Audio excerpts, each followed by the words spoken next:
She's got a 1,000-watt smile that I, along with many other followers, have become followers of, so as to say. And it's fantastic, you know, how you see somebody change so quickly. And even though there's been a long time gap between the first film and now, I think there's this radiance about her, and, you know, there's this expectancy that we're all looking forward to in Delhi Chair or Delhi 6. And it's my greatest pleasure to have on my show Sonam Kapoor. Thank you so much for joining me. Thank you. You have a fantastic smile, you know, and well, we've been seeing a lot of you, not necessarily on screen, but even when you're walking the ramp recently, and, you know, there was that, I won't tell you, it was Tarun show, I think, and there was this great turnaround, and, you know, there was this woman that just came out of, you know, I think you had a transition on the ramp. Yeah. It was like trying to be like a very quiet bride, and then suddenly she becomes like a rock star. So there you go. We're really happy to see you, and I think everyone's fallen in love with the smile. It's like the smile that's not 1,000 faces.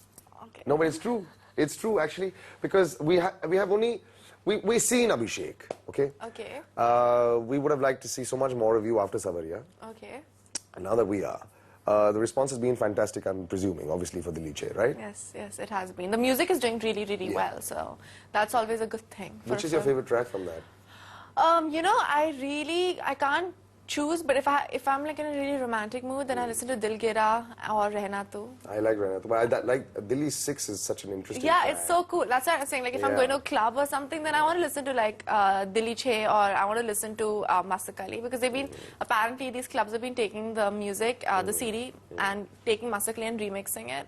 You know how? But see the thing with Masakali was it was fantastic, but I never heard a track like have a French singer sing in Hindi, you know, is for Delhi Che. Ash King? No, which one are you talking about? Delhi 6. Delhi 6, yeah. That was fantastic, you know, and Rahman just goes some other tangent. He takes it somewhere else. Like, for example, in Rehna Tu, he's done some, like, I think it's Carnatic music he's put on inside. It's just, he's a genius. We all know that. We all know that. He's a genius. But that's the thing, he keeps reinventing himself, which is what I really love. Yeah, that's right, true. so we're seeing a different avatar of you in this. Yeah, that's true. Yeah. That's what happens when you change characters. Yeah, no, but yeah. But the thing is that Rakesh Omprakash Mehra is a very interesting director. Yes, he is. Yeah. He's a visionary. Yeah. You know, he had a blockbuster last year.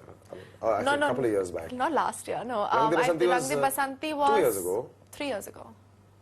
No, 2 years ago, no?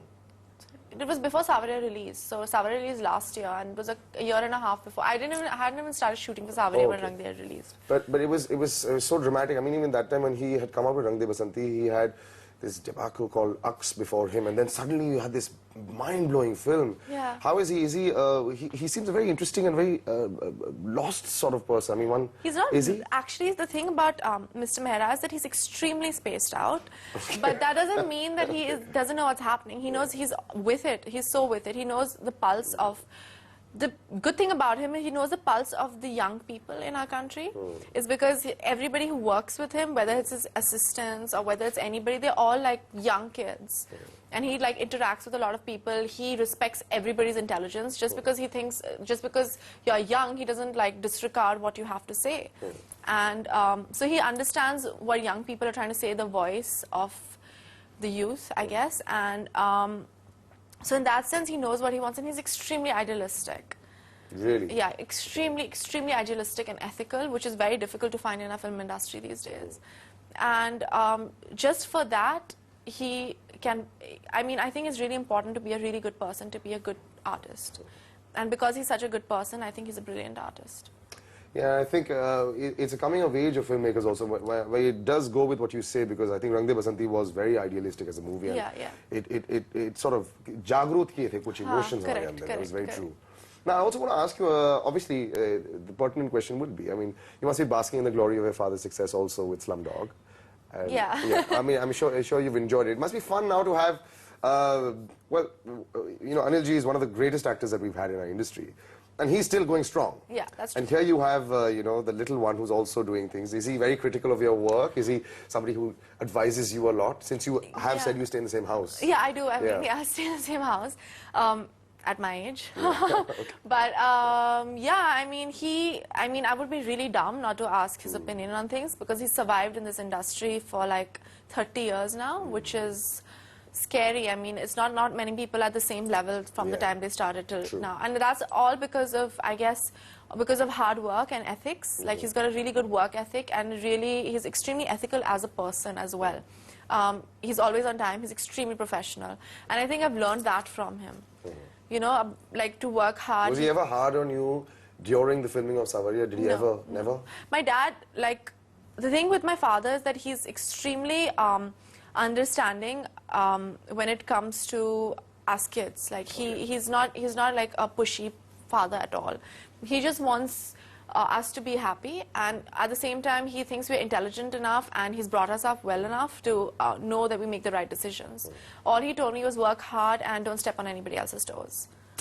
So. All right, what we're going to do is we're going to hold this interesting thought on that conversation and take a quick break and come right back. You're with me, Salil. Don't go anywhere. रहना तू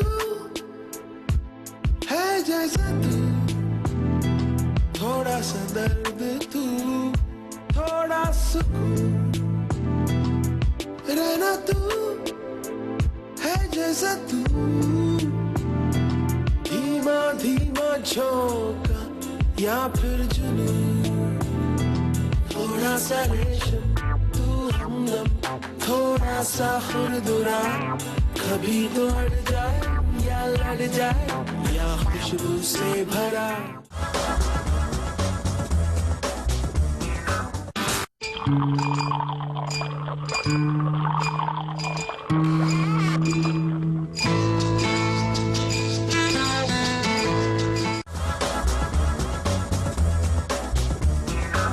All right, welcome back to Before You Stars Stop.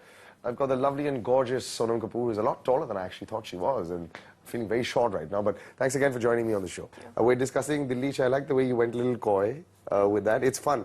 Abhishek Bachchan is a very interesting gentleman, so as to say. Yeah, he's a thorough gentleman, that's for sure, yeah. He's also had a very interesting run of films. He's experimented a lot with a lot of things. Yeah. And he's like in his own zone now, so the chemistry looks great on screen. Yeah, that's true. The thing with Abhishek is he's fortunate enough to work with the best directors and the worst directors and directors in between. He keeps on telling me that, and he says that because of that, He's actually named some of the worst directors to you. I'm not going to ask you to say them. No, but yeah. But, you know, that's the thing. That's one advice he gave me. He was like, you know, because he's done so much work and indiscriminately. Like, it wasn't... And he's done everything. So to have him on the set is a boon, because he knows a way out of everything. Like, you get stuck on something and he knows a way out.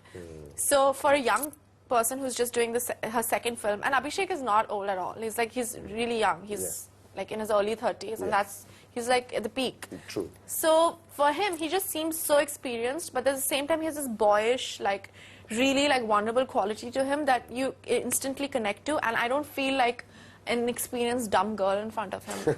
You know what I mean? So I just feel he like respects your intelligence and gives you that much space. So that's why our chemistry works, because there was this great connect as an equal. At the same time, he was understanding enough and experienced enough to like explain certain things to me and help me out of like little like tough corners. You know, a lot of star children have come with baggage. You're somebody who doesn't seem to come with any baggage at all.